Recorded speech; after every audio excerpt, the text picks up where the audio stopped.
نحمدہ و نصلی علی رسولہ الکریم اما بعد۔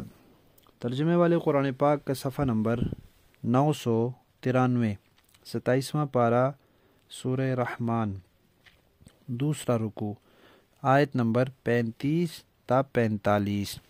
اعوذ باللہ من الشیطان الرجیم، بسم اللہ الرحمن الرحیم۔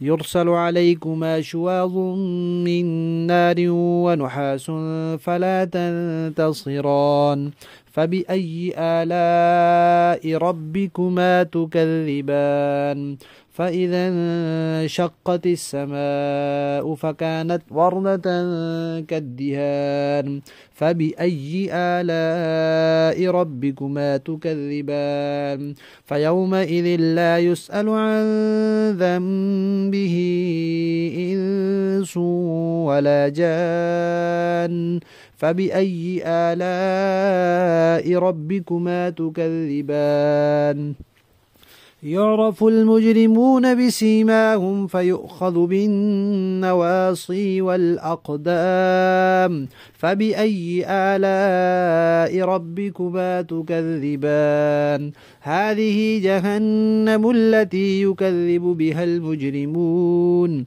يطوفون بينها وبين حميم آن فبأي آلاء ربكما تكذبان صدق اللہ۔ گزشتہ آیات سے اللہ تعالیٰ کی کچھ نعمتوں کا تذکرہ آیا، پھر اللہ کی قدرتوں کا تذکرہ آیا، پھر انسان اور جنات کی ایک حد تک طاقت ہے، اس سے زیادہ ان کے بے بس ہونے کا تذکرہ آیا۔ اب آخرت کے کچھ احوال ذکر ہو رہے ہیں، اور ہر ایک بات کے ساتھ پھر یہی جملہ آ رہا ہے کہ تم اپنے پروردگار کی کون کون سی نعمتوں کو جھٹلاؤ گے۔ اب یہاں سطحی سوچ کے ساتھ یہ سوال پیدا ہوتا ہے کہ دوزخ کون سی نعمت ہے جس کے ساتھ کہا جا رہا ہے کون سی نعمت کو جھٹلاؤ گے؟ کھولتا ہوا پانی کون سی نعمت ہے؟ اور شعلوں میں ڈالا جانا اور شعلوں کا شکار ہونا یہ کون سی نعمت ہے جو اس کے ساتھ کہا جا رہا ہے کہ کون کون سی نعمت کو جھٹلاؤ گے؟ تو حضرات مفسرین کرام نے لکھا ہے کہ کسی مصیبت سے خبردار کر دینا، کسی نقصان سے پیشگی مطلع کر دینا تاکہ انسان اس سے بچے، تو یہ بھی نعمت ہے۔ اب کسی کو کہا جائے کہ بھئی اس راستے سے نہ جاؤ، اس راستے میں ڈاکو ہیں، ڈاکے کا خطرہ ہے، تو وہ ڈاکہ جو ہے وہ تو نعمت نہیں ہے، لیکن اس سے بچانے کے لیے اسے جو اطلاع دی جا رہی ہے یہ نعمت ہے۔ بھئی فلاں جگہ نہ جاؤ، وہاں قتل و غارت گری ہو رہی ہے، تو قتل و غارت گری تو نعمت نہیں ہے، لیکن اس سے بچانے کے لیے جو اطلاع اور خبر دی جا رہی ہے وہ نعمت ہے۔ تو اللہ تعالیٰ نے دوزخ کی جو احوال اور قیامت کے جو احوال ذکر فرمائے ہیں وہ تو نعمت نہیں ہے ان کفار کے حق میں، لیکن ان سے خبردار کرنا نعمت ہے۔ اسی طرح ایک بات حضرات مفسرین کرام نے یہ بھی فرمائی ہے کہ یہ جو کفار ہیں جن کو اس طرح کی چیزوں کا سامنا ہوگا، انہوں نے ایمان والوں کو بہت ستایا، بہت تنگ کیا، بڑے ظلم و ستم کیے، تو اب جب بدلہ ملے گا تو یہ ایمان والوں کے حق میں نعمت ہے کہ جنہوں نے تمہیں دنیا میں ستایا ان کا یہ حشر ہونے والا ہے۔ اور ایک بات یہ کہی ہے کہ اللہ تعالیٰ یہ فرما رہے ہیں کہ جو لوگ نعمتوں کے قدردان نہیں ہیں ان کا یہ حال ہوگا۔ کیا اس حال کو دیکھتے ہوئے بھی تم اللہ کی نعمتوں کی ناشکری کرو گے؟ تو یہ اس پس منظر کے ساتھ اس کو سمجھنا چاہیے۔ پھر جو پہلی آیت ہے اس میں فرمایا کہ تم پر آگ کا شعلہ اور دھواں چھوڑا جائے گا اور تمہارے اندر پھر اس کو ہٹانے کی طاقت نہیں ہوگی۔ دنیا میں بھی اس کی مثال ہے، شیاطین جب آسمان کی طرف جاتے ہیں تو ان کے پیچھے شعلے چھوڑے جاتے ہیں، قیامت کے دن بھی شعلے چھوڑے جائیں گے۔ اور دھواں ہمارے ہاں بعض اوقات پولیس کسی جگہ آنسو گیس کے شل پھینکتی ہے، اس سے انسان کا سانس لینا مشکل ہو جاتا ہے، آنکھوں میں وہ چبھتا ہے اور انسان اس سے بھاگتا ہے۔ پھر تو اس دن بھی دھواں ہوگا جس سے دم گھٹے گا۔ تو ایک یہ حال ذکر کیا۔ پھر کہا کہ آسمان پھٹ جائے گا، اور ابھی تو اس کا رنگ ہمیں نیلا معلوم ہوتا ہے، اس وقت یہ لال سرخ ہو جائے گا، جیسے کسی چمڑے کو لال رنگ کر دیا ہو، یا جیسے گلاب کا پھول ہوتا ہے لال۔ اور پھر فرمایا کہ قیامت کے دن کسی انسان سے اور کسی جن سے اس کے گناہوں کے بارے میں سوال نہیں کیا جائے گا۔ اور دوسری جگہ قرآن پاک میں آتا ہے فَوَرَبِّكَ لَنَسْأَلَنَّهُمْ أَجْمَعِينَ، آپ کے رب کی قسم ہم ان سب سے ضرور سوال کریں گے۔ وہاں تو کہا سوال کریں گے، اور یہاں ہے سوال نہیں کیا جائے گا۔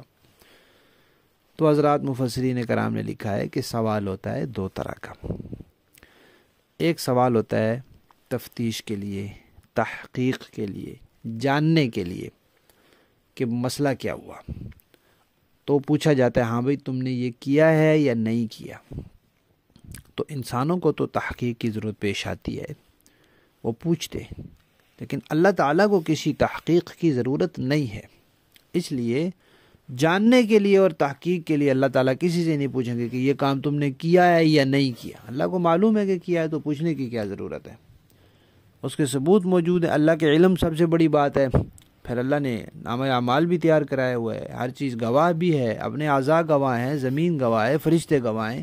تو یہ سوال کسی سے نہیں کیا جائے گا کہ کیا ہے یا نہیں کیا۔ اور ایک سوال ہوتا ہے جو بعض پرس اور ڈانٹ کے طور پر ہوتا ہے، بھئی کیوں کیا ہے، تو یہ سوال کیا جائے گا۔ تو جہاں اللہ تعالیٰ نے فرمایا کہ سوال نہیں کیا جائے گا، وہاں یعنی سوال برائے معلومات، برائے تحقیق، برائے تفتیش نہیں کیا جائے گا، اور سوال برائے ڈانٹ اور زجر اور توبیخ کے کہ کیوں کیا، یہ سوال ضرور کریں گے اللہ تعالیٰ۔ یہ اس کا تذکرہ وہاں آیا ہے۔ اس کے بعد فرمایا کہ جو مجرم ہوں گے وہ اپنے حلیے سے پہچانے جائیں گے، اس لیے کہ مجرموں کے چہرے سیاہ ہوں گے اور آنکھیں ان کی خوف کی وجہ سے نیلی پڑی ہوئی ہوں گی، تو وہ اپنے چہرے اور آنکھوں کی رنگت سے پہچانے جائیں گے۔ پھر ان کو فرشتے پکڑ پکڑ کے پھینکیں گے آگ میں۔ تو یہاں دو لفظ آئے ہیں، بن نواسی والاقدام، سر کے بالوں سے اور پاؤں سے۔ تو حضرات مفسرین کرام نے لکھا ہے کہ یا تو یہ ممکن ہے کہ کچھ لوگوں کو پاؤں سے پکڑ کے اور کچھ کو سر کے بالوں سے پکڑ کے، یا دو فرشتے پکڑیں گے، ایک سر سے پکڑے گا، ایک پاؤں سے اٹھا کے پھینک دیں گے، یا پھر یہ ہے کہ انسان کو اس طرح کر کے باندھا جائے گا کہ اس کا سر اور اس کا پاؤں ایک ساتھ مل جائے گا۔ اللہ تعالیٰ اپنے حفظ و امان میں رکھے۔ پھر دوزخ والوں سے کہا جائے گا کہ ہاں بھائی یہی جہنم ہے جس کا مجرم لوگ انکار کرتے تھے۔ دنیا میں تم کہتے تھے کون سی دوزخ، کون سی قیامت، یہ ہے جس کا تم انکار کرتے تھے۔ اور پھر وہ دوزخ کی آگ اور کھولتے ہوئے گرم پانی، اس کے درمیان چکر لگائیں گے۔ یعنی دوزخ کا ایک وسیع علاقہ ہے، اس میں جی ایک طرف آگ کا شدید عذاب ہے اور ایک طرف کھولتے ہوئے پانی کا سخت عذاب ہے۔ تو کبھی ان کو آگ میں لے جایا جائے گا، پیاس کریں گے تو کھولتے ہوئے پانی کی طرف لے جائے گا، پھر دوبارہ آگ کی طرف، تو رہیں گے اس دوزخ کے اندر ہی، اس سے باہر نہیں جائیں گے، لیکن کبھی آگ والے حصے میں اور کبھی کھولتے ہوئے پانی والے حصے میں۔ واللہ اعلم۔ لفظی معنی دیکھیے، یرسلو بھیجا جائے گا، علیکما تم دونوں پر، شواظن شعلہ من النار آگ کا، ونحاس اور دھواں۔ نحاس کے دو معنی ہیں، ایک ہے پگھلا ہوا تانبا اور ایک معنی ہے اس کا دھواں۔ فلا تنتصران، تو پھر تم مقابلہ نہیں کر سکو گے، اس کو روک نہیں سکو گے۔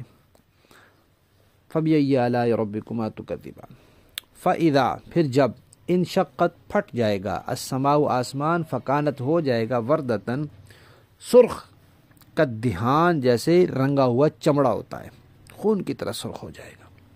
فبأي آلاء ربكما تكذبان، فيومئذ پھر اس دن، لا يسأل نہیں سوال کیا جائے گا، عن ذنبہ اس کے گناہوں کے بارے میں، انسن کسی انسان سے، ولا جان نہ کسی جن سے۔